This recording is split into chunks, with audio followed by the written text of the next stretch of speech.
నమస్తే, welcome to KVR news 9 bulletin. ముందుగా headlines చూద్దాం. ఫోన్ ట్యాపింగ్ కేసు విచారణను ఏడాదిన్నరగా సాగిస్తున్నారు ఆర్ఎస్ ప్రవీణ్ కుమార్ ఆగ్రహం. చంద్రబాబు అబద్ధాల చక్రవర్తి, మోసపు మహారాజు టీసీఆర్ సుధాకర్ బాబు.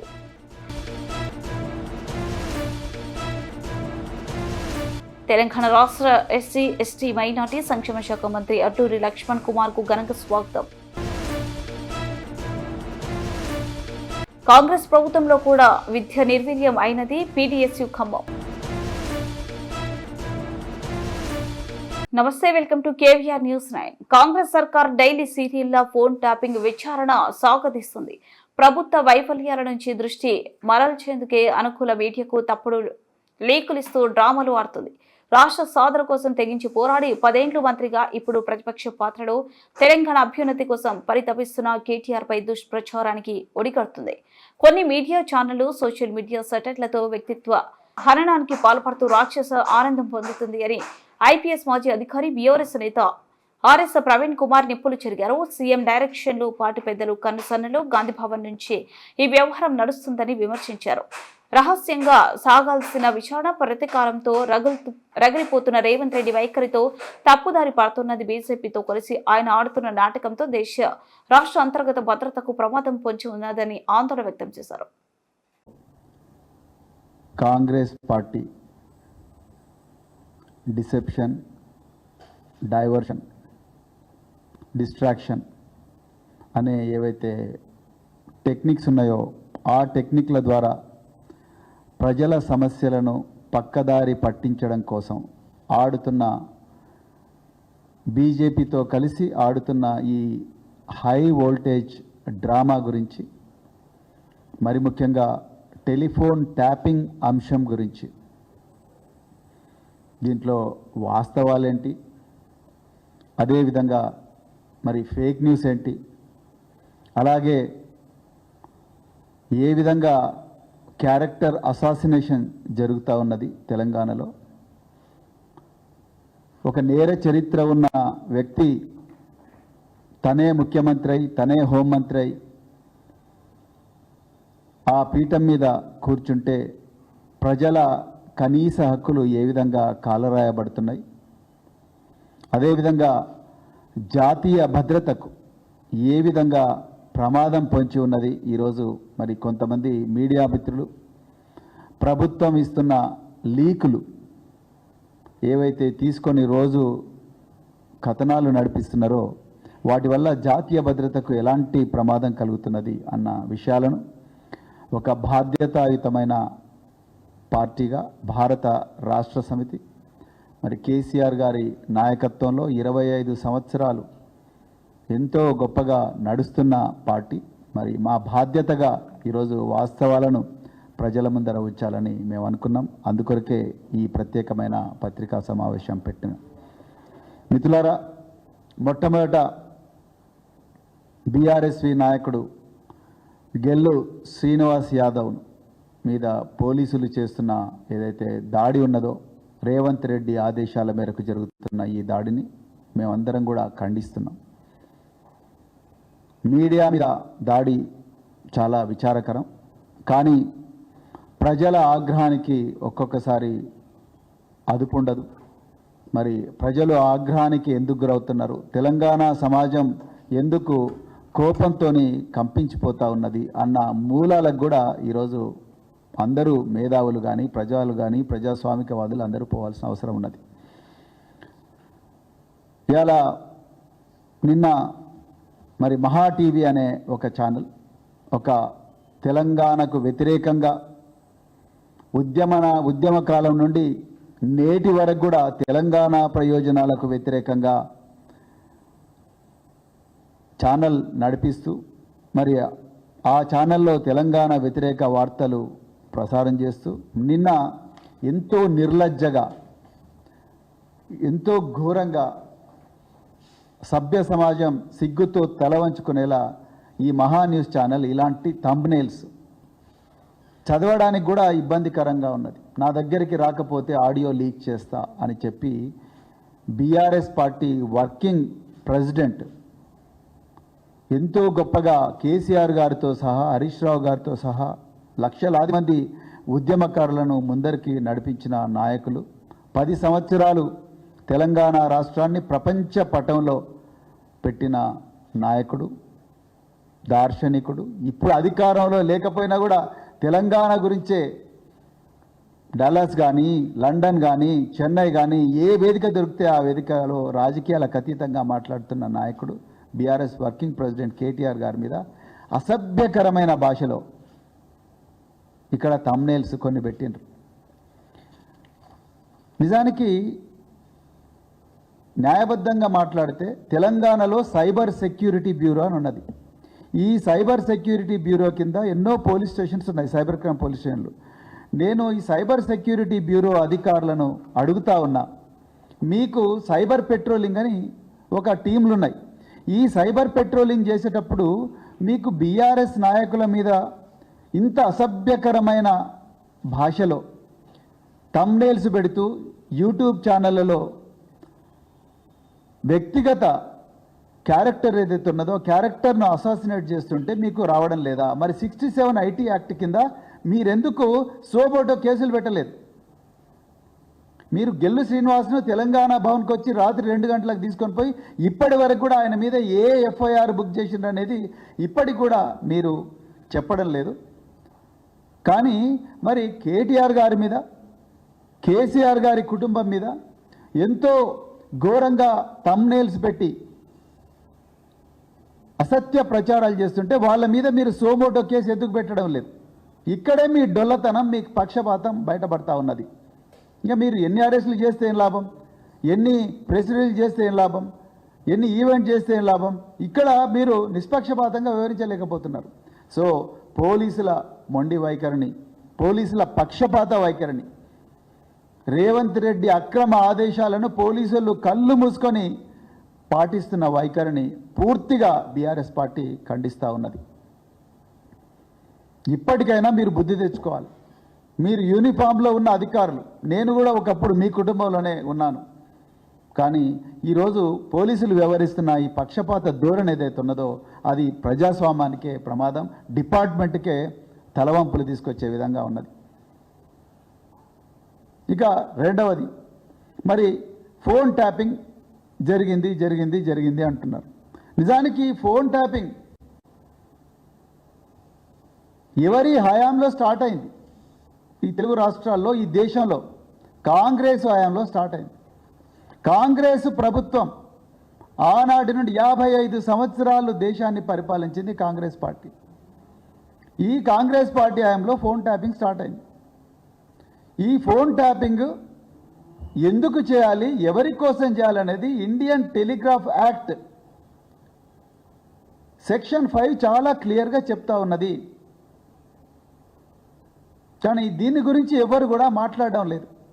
ఇవాళ కాంగ్రెస్ పార్టీ సిగ్గు లేకుండా ఇవాళ మేము ఒక్కొక్క మినిస్టర్లు అయితే ఇవాళ పిసిసి అధ్యక్షుడు మహేష్ కుమార్ గౌడ్, ఈయన నా ఫోన్ ట్యాపింగ్ అయిందంటాడు.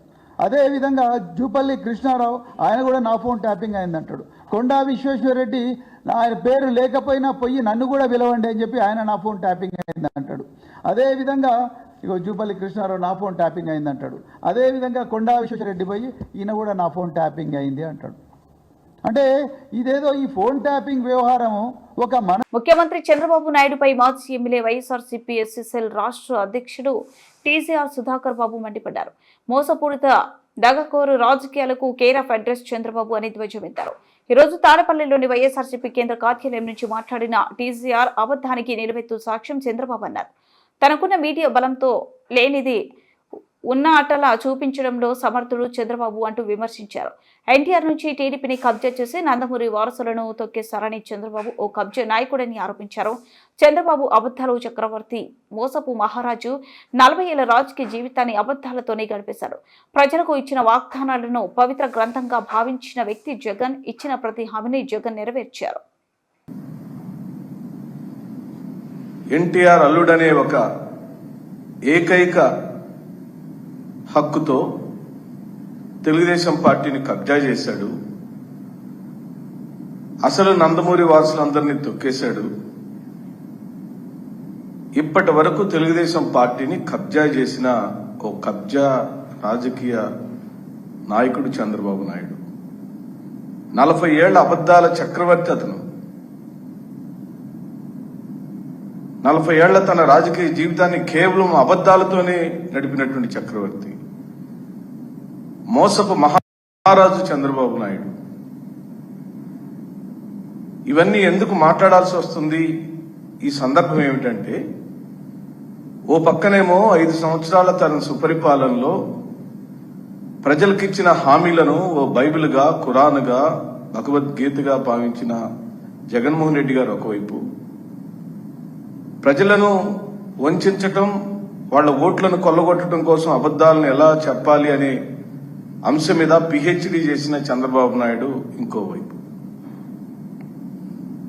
జగన్మోహన్ రెడ్డి గారు పరిపాలించే కాలంలో కూడా మేము గడప గడపకు వెళ్ళాము. ఒక శాసనసభ్యుడిగా నేను వెళ్ళాను. 4 సంవత్సరాలు సమీపిస్తున్న సందర్భంలో ఆనాటి ముఖ్యమంత్రి జగన్మోహన్ రెడ్డి గారు మా అందరినీ కూర్చోబెట్టి, ఈ రోజు ఆయన ఎలాగైతే వాళ్ళ ఎమ్మెల్యేలను కూర్చోబెట్టాడో మమ్మల్ని అలాగే కూర్చోబెట్టి, మనం ఇన్ని పథకాలు ఇచ్చాము, చెప్పిన మాటలన్నీ చేశాం కదా, ఓ మారు నీ ఓటర్ మహాశైన్యులు పలకరించి గడప గడపకి వెళ్లి మీరు బాగున్నారా అని అడిగి, వైఎస్ జగన్మోహన్ రెడ్డి గారి యొక్క పరిపాలనలో చెప్పిన హామీలన్నీ మీ ఇంటికి చేరినవా లేదా, ఇదిగో గణాంకాలన్నీ ఇలా చెబుతున్నాయి, ఈ పుస్తకంలో మీకు ఇన్ని పథకాలు వచ్చినాయని చెబుతున్నాయి, ఇవి వచ్చినాయా రాలేదా అని అడగమన్నారు. మేము వెళ్ళాం, అడిగాం, పుస్తకంలో ఉన్నాయని నిజాలని చెప్పారు. అర్హత ఉన్న ప్రతి ఒక్కరికి పథకాలు అందినవని చెప్పారు. అక్కడక్కడ మా ఇంటి ముందు రోడ్డు లేదు, కాలువ లేదు, లేకపోతే సరైన స్పందన స్థానికంగా లేదని చెప్పారు. కానీ ముఖ్యమంత్రిగా వైఎస్ జగన్మోహన్ రెడ్డి గారు తను చేస్తానన్న ఏ ఒక్క హామీని చేయలేదని చెప్పిన పాపన పోలేదు ఈ రాష్ట్ర ప్రజలు. సంవత్సరంకి చంద్రబాబు నాయుడు గారు వారి క్యాడర్కి ఒక కార్యక్రమం ఇచ్చారు. దాని పేరు తొలి అడుగు ఇంటింటికి తెలుగుదేశం. అక్కడ జనసేన లేదు, బీజేపీ లేదు, మళ్ళీ అది వేరే విషయం, తర్వాత మళ్ళీ దాన్ని మాట్లాడదాం. ఈ తొలి అడుగు ఏం చెప్పుకొని వెళ్ళాలి ఇప్పుడు మీరు ప్రజల్లోకి?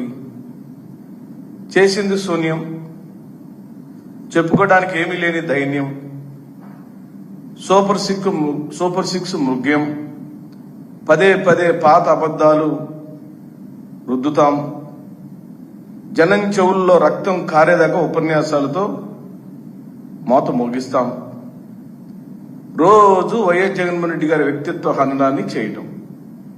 ఇంతకు మించి తెలుగుదేశం పార్టీ నాయకుడు, జనసేన పార్టీకి సంబంధించిన నాయకుడు లేదా తెలుగుదేశం పార్టీ శాసనసభ్యులు, మంత్రులు ఏమైనా సాధించారా? ఈ 1 సంవత్సర కాలంలో మీరు ప్రజల్లోకి వెళ్లబోయే ముందు మీ నాయకుడు మిమ్మల్ని పంపిస్తున్నారు, మీరు జనంలోకి పోతారో పోరో మాకు తెలియదు, పోయిన తర్వాత ఏమేం జరుగుతాయో, ప్రజలు చీపురులతో కొడతారో, చేటలతో కొడతారో, రాళ్లతో కొడతారో మాకు తెలియదు. ఎందుకంటే ప్రజల దగ్గరికి మీరు వెళ్ళినప్పుడు సుధాకర్ బాబు ఒక్కడి దగ్గరకో, ఏ ఒక్క ఇండివిజువల్ వ్యక్తి దగ్గరకో ఏదన్నా ఒక అంశం మీద వచ్చినప్పుడు తను వ్యతిరేకిస్తాడో తీసుకుంటాడో అది వేరే విషయం. కానీ కోట్ల మంది ప్రజల దగ్గరికి మీరు వెళ్ళినప్పుడు, ఆ కోట్ల మంది ప్రజలకి నేను ఒక పని చేస్తానని చెప్పి నువ్వు ఓటు అడిగినప్పుడు, ఈ సంవత్సర కాలంలో నువ్వు ఆ పని చేయనప్పుడు, నువ్వు ఫలానా పని చేస్తానని నన్ను మోసం చేసి నువ్వు గద్దెనెక్కావు కదా, ఈ సంవత్సర కాలం ఆ పని ఎందుకు చేయలేదని రేపు ప్రజలు అడుగుతారు. అది నీకు సాక్షాత్కారం అవుతుంది. ఇది చంద్రబాబు నాయుడు తెలుసుకోవాల్సిన పచ్చి నిజం. నీ మురికి రాజకీయాలకు స్వస్తి చెప్పమని అడుగుతుంది వైఎస్ఆర్ కాంగ్రెస్ పార్టీ. నీ క్యాడర్కు నువ్వు సమాయత్తం చేసుకునేటప్పుడు, ఇదిగో మనం ఈ సంవత్సర కాలంలో ప్రజలకు ఇచ్చిన సూపర్ 6 మొత్తం హామీలను అమలు పరిచాం, ఇన్ని కోట్ల మందికి ఇన్ని డబ్బులు ఇచ్చాం, ఇన్ని కుటుంబాలను ఆదుకున్నాం, రైతులకు ఇలా చేశాం, మహిళలకు ఇలా చేశాం, యువతకి ఇలా చేశామని నువ్వు సాధారణంగా సంఖ్యలు చెప్పాలి. కానీ నువ్వు చెప్పింది ఏంటి చంద్రబాబు నాయుడు గారు ఈ రోజున ఈ సమావేశంలో? సిగ్గు లేదా మీకు? మీరు మనుషులు కాదా? 24 గంటలు జగన్మోహన్ రెడ్డి యొక్క వ్యక్తిత్వ హననాన్ని పాల్పట్టడం తప్పించి మీకు వేరే పని లేదా? చేతగాని చవట రాజకీయాలు చేసిన మీరు, ప్రజలు వంచిన మీరు ఇంకా పాత కేసులను, పాత వ్యవహారాలను వల్లివేస్తూ ప్రజలను ఏమార్చే కార్యక్రమం చేస్తున్నారు. వివేకానంద రెడ్డి యొక్క మర్డర్ ఎవరి హయాంలో జరిగిందండి? 2018 డిసెంబరు లేదా 2019 జనవరిలో ముఖ్యమంత్రిగా ఈ రాష్ట్రానికి ఎవరున్నారండి? నువ్వు కాదా ముఖ్యమంత్రిగా ఉంది? ఆ రోజు నువ్వు పెట్టిన ఎఫ్ఐఆర్ కేసులో ఏమని పెట్టారండి? ఎవరెవరిని ముద్దాయిలుగా పెట్టారండి? తీయండి మీరు చిట్టా. సంవత్సరం అవుతుంది కదా వివేకానంద రెడ్డి కేసులో. సునీతకి న్యాయం ఈ రోజు వరకు మీరెందుకు చేయలేదండి? ఒక్క ప్రశ్న కూడా మీ దగ్గర సమాధానం లేదు. కోడికత్తి కేసు అని అవహేళన చేస్తారు. కోడికత్తి కేసు నీ హయాంలోనే జరిగింది కదా. వైఎస్ జగన్మోహన్ రెడ్డిని చంపాలనే కార్యక్రమం నీ హయాంలోనే జరిగింది కదా. ఆ కేసుని నువ్వెందుకు మరి ఈ రోజున సంవత్సరం కాలమైనా పట్టించుకోలేదు? నువ్వు అవహేళనగా ఒక ముఖ్యమంత్రి స్థాయిలో 40 ఏళ్ల పైచిలుకున్న రాజకీయ అనుభవం కలిగిన అని చెప్పుకునే నువ్వు, హైటెక్ ముఖ్యమంత్రి అయిన నువ్వు కోడికత్తి కేసు నువ్వెందుకు పరిశీలించలేదయ్యా? ఎవడో ఎందుకు దోషి జరిగింది ఎందుకు నువ్వు నిరూపించలేదని అడుగుతున్న వైఎస్ఆర్ కాంగ్రెస్ పార్టీ. జగన్మోహన్ రెడ్డి గారు ముఖ్యమంత్రిగా ఉన్నప్పుడు విజయవాడ నగరంలో రాళ్ల దాడి మాట నిజం కాదా? ఆయనకి దెబ్బ తగిలిన మాట నిజం. తెలంగాణ రాష్ట్ర ఎస్సీ ఎస్టీ మైనార్టీ సంక్షేమ శాఖ మంత్రి అడ్లూరి లక్ష్మణ్ కుమార్ రాష్ట్ర మంత్రిగా రోజున మొదటిసారి మెట్పల్లి పట్టణానికి విచ్చేసిన సందర్భంగా టీపీసీసీ సీనియర్ నాయకులు కోమిరెడ్డి విజయ్ ఆజాద్, పార్టీ నాయకులు కార్యకర్తల మధ్య టపాకాయలు పేల్చి వారికి మరియు నియోజకవర్గ ఇన్ఛార్జ్ జువాడి నరసింహరావు ఘనంగా స్వాగతం పలికారు. ఈ మేరకు మంత్రి అడ్లూరి లక్ష్మణ్ కుమార్ బడుగు బలహీన వర్గాల నాయకులు మాజీ ఎమ్మెల్యేలు స్వర్గీయ కోమిరెడ్డి రామారావు జ్యోతక్క నివాసాన్ని సందర్శించి వారు చేసిన సేవలను కొనియాడుతూ వారి చిత్రపటానికి నివాళులు అర్పించారు. ఈ కార్యక్రమంలో కాంగ్రెస్ పార్టీ కార్యకర్తలు, అభిమానులు, కుల సంఘాలు పాల్గొన్నారు.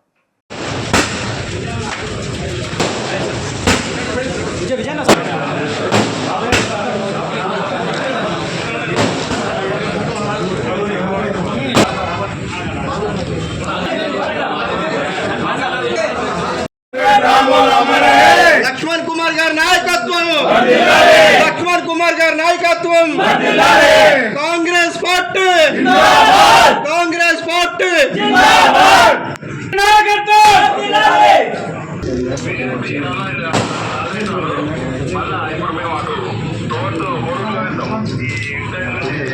తెలంగాణ రాష్ట్రంలో కాంగ్రెస్ ప్రభుత్వంలో విద్య నిర్వీర్యం అయ్యిందని పీడీఎస్యూ జిల్లా అధ్యక్ష కార్యదర్శులు లక్ష్మణ్ వెంకటేష్ ఆరోపించారు. ఖమ్మం నగరంలోని రామనరసయ్య విజ్ఞాన కేంద్రంలో ఏర్పాటు చేసిన మీడియా సమావేశంలో వారు మాట్లాడుతూ రాష్ట్ర ప్రభుత్వం అద్దె భవనాల్లో గురుకుల పాఠశాలలు ఇంకా కొనసాగించడం, ప్రభుత్వ హాస్టల్లో కనీస వసతులు లేవన్నారు. ప్రైవేటు పాఠశాలలో ఫీజులు, పుస్తకాలు, యూనిఫామ్లు పేరుతో వేలు లక్షల్లో దోపిడీ పాల్పడుతున్నారని అనేక సార్లు ధర్మాలు ఉద్యమం చేసి అధికారులు తెలియజేసిన స్పందన లేకపోగా పట్టించుకునే వారు లేక విద్యార్థులు ఆందోళన చెందుతున్నారని ఎద్దేవా చేశారు. జిల్లాలో 3 మంత్రులు ఉన్న ఎన్నికల హామీలలో ఖమ్మం జిల్లాకు యూనివర్సిటీ ప్రతిపాదన ఊసేలేదని, కాంగ్రెస్ ప్రభుత్వంలో విద్యాశాఖ మంత్రి లేకపోవడం చాలా బాధాకరమని ఆవేదన వ్యక్తం చేశారు. విద్యార్థుల సమస్యలపై రానున్న రోజుల్లో ఉద్యమాన్ని మరింత ఉధృతం చేస్తామని ఖమ్మం జిల్లా పీడీఎస్యూ ఆధ్వర్యంలో జిల్లా జనరల్ కౌన్సిల్ జూలై 8న నిర్వహిస్తున్నామని హెచ్చరించారు. జూలై 8వ తేదీన ప్రగతిశీల ప్రజాస్వామ్య విద్యార్థుల ఐక్యత ఖమ్మం జిల్లా జనరల్ కౌన్సిల్ని ఖమ్మం జిల్లా కేంద్రంగా నిర్వహించుకోబోతా ఉన్నాము. ఈ కార్యక్రమానికి పీడీఎస్యూ తెలంగాణ రాష్ట్ర అధ్యక్ష కార్యదర్శులతో పాటు ముఖ్య వక్తలు కూడా ఈ కార్యక్రమంలో పాల్గొంటూ ఉన్నారు. ఈ సందర్భంగా నూతన విద్యా సంవత్సరం ప్రారంభమైంది. ఈ విద్యా సంవత్సరంలో పేద, బడుగు, బలహీన వర్గాలందరూ కూడా నాణ్యమైన విద్య అందినప్పుడే సామాజిక, ఆర్థిక అభివృద్ధి అనేది జరుగుతుందని చెప్పేసి శాస్త్ర విద్యా సాధనకై ఆనాటి నుండి నేటి వరకు కూడా పీడీఎస్యూ విద్యార్థి అమరవీరుల స్ఫూర్తితో అనేక ఉద్యమాలు నిర్వహించుకుంటూ ఉన్నాము.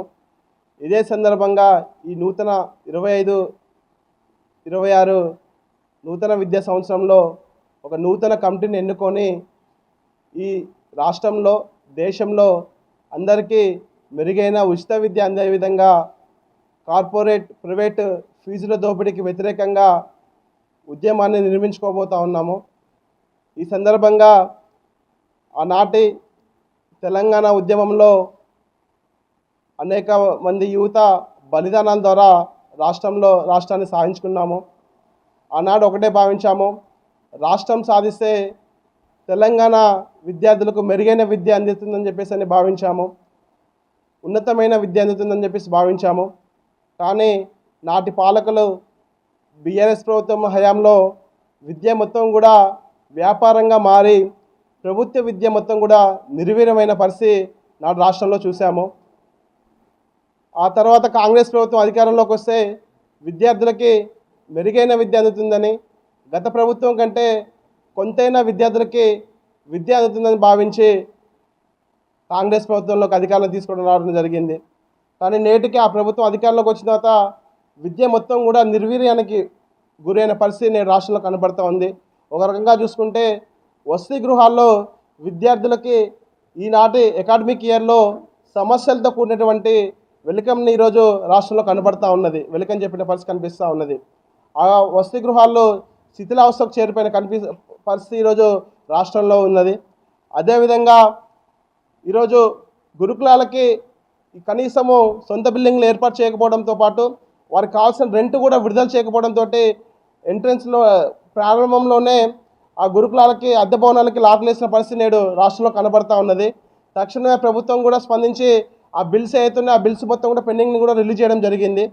మరి అదేవిధంగా చూసుకుంటే రాష్ట్రంలో ఈరోజు సుమారు 8,000 కోట్ల రూపాయల వరకు కూడా ఈరోజు స్కాలర్షిప్ రీయింబర్స్మెంట్ పెండింగ్ ఉన్నది.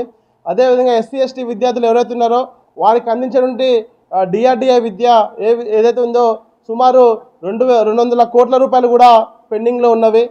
నేటికి కూడా వాళ్ళకి క్లాసులు ప్రారంభం కాకపోవడంతో ఆ విద్యార్థులు ఇంటి దగ్గరే ఉండి తల్లిదండ్రులు రోడ్డెక్కి మరి ప్రభుత్వాన్ని అడుగుతున్న పరిస్థితి నేడు రాష్ట్ర పాలకుల్లో కనబడతా ఉన్నది. అదేవిధంగా ఈరోజు ఖమ్మం జిల్లా కేంద్రంగా ఉన్నటువంటి 3 మినిస్టర్స్ ఉన్నారు.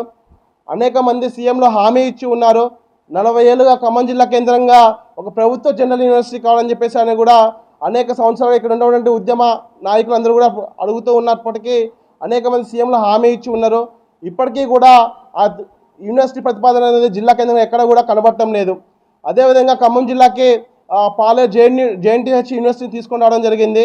అది తీసుకొచ్చి 3 సంవత్సరాలు కావస్తున్నప్పటికీ కూడా నేటికి ఎక్కడ కూడా పనులు ప్రారంభం కాకపోవడంతో ఆ విద్యార్థులు కనీస సరిపడే రూమ్స్ లేకపోవడంతో ఉన్నత విద్య టెక్నికల్ విద్యలో విద్యార్థులు అస్తావస్థలకు గురవుతున్న పరిస్థితి నేడు జేఎన్టీహెచ్లో కనబడతా ఉన్నది. అదేవిధంగా మెడికల్ కాలేజీలు తీసుకొచ్చారు. ఆ మెడికల్ కాలేజీలో కూడా అనేక సమస్యలు కూడా కనబడతా ఉన్నది. ఇటువంటి జిల్లా కేంద్రంలో ఉన్నటువంటి జేఎన్టీహెచ్ కావచ్చు, మెడికల్ కాలేజీ కావచ్చు, ఇంకా సొంత బిల్డింగ్లు ఏర్పాటు చేసే దాంట్లో ఇంకా ప్రభుత్వాల అధికారులు కావచ్చు, మినిస్టర్స్ కావచ్చు చొరవ చూపట్లేదని చెప్పేసి అని పీడిఎస్గా మేము భావిస్తూ ఉన్నాము. అందుకే ఖమ్మం జిల్లా కేంద్రంగా ఈ జేఎన్టీహెచ్ మెడికల్ కాలేజీ పనులన్నీ కూడా నిర్వీర్యమవుతున్న పరిస్థితి నేడు జిల్లాలో కనబడతా ఉన్నది. అదేవిధంగా ఖమ్మం జిల్లా కేంద్రంగా ప్రైవేటు విద్యా సంస్థలకి ఇక్కడ ఉన్నటువంటి విద్యాశాఖ అధికారులు కొమ్ము కాస్తున్న పరిస్థితి జిల్లాలో కనబడతా ఉన్నది. కనీసము సౌకర్యాలు లేనటువంటి విద్యా సంస్థలకి పర్మిషన్ లేనటువంటి విద్యా సంస్థలు ఈరోజు లక్షల రూపాయల ఫీజులు దోపిడీ చేస్తూ ఉన్నారు. పాఠ్య పుస్తకాలు అమ్ముతూ ఉన్నారు. ఇవేవి అధికారులకు తెలియదా అంటే అధికారులకు తెలుసు. అధికారులకు తెలిసి మరి కూడా ఈరోజు విచ్చలవిడిగా పాఠ్య పుస్తకాలు, యూనిఫామ్స్, విద్యా హక్కు చట్టాన్ని నిర్వీర్యం చేస్తున్న పరిస్థితి నేడు జిల్లాలో కనబడతా ఉన్నది. బులెటిన్ ముగించే ముందు హెడ్లైన్స్ మరోసారి. ఫోన్ ట్యాపింగ్ కేసు విచారణను 7వ సాగిస్తున్నారు ఆర్ఎస్ ప్రవీణ్ కుమార్ ఆగ్రహం. చంద్రబాబు అబద్ధాల చక్రవర్తి, మోసపు మహారాజు టీసీఆర్ సుధాకర్ బాబు.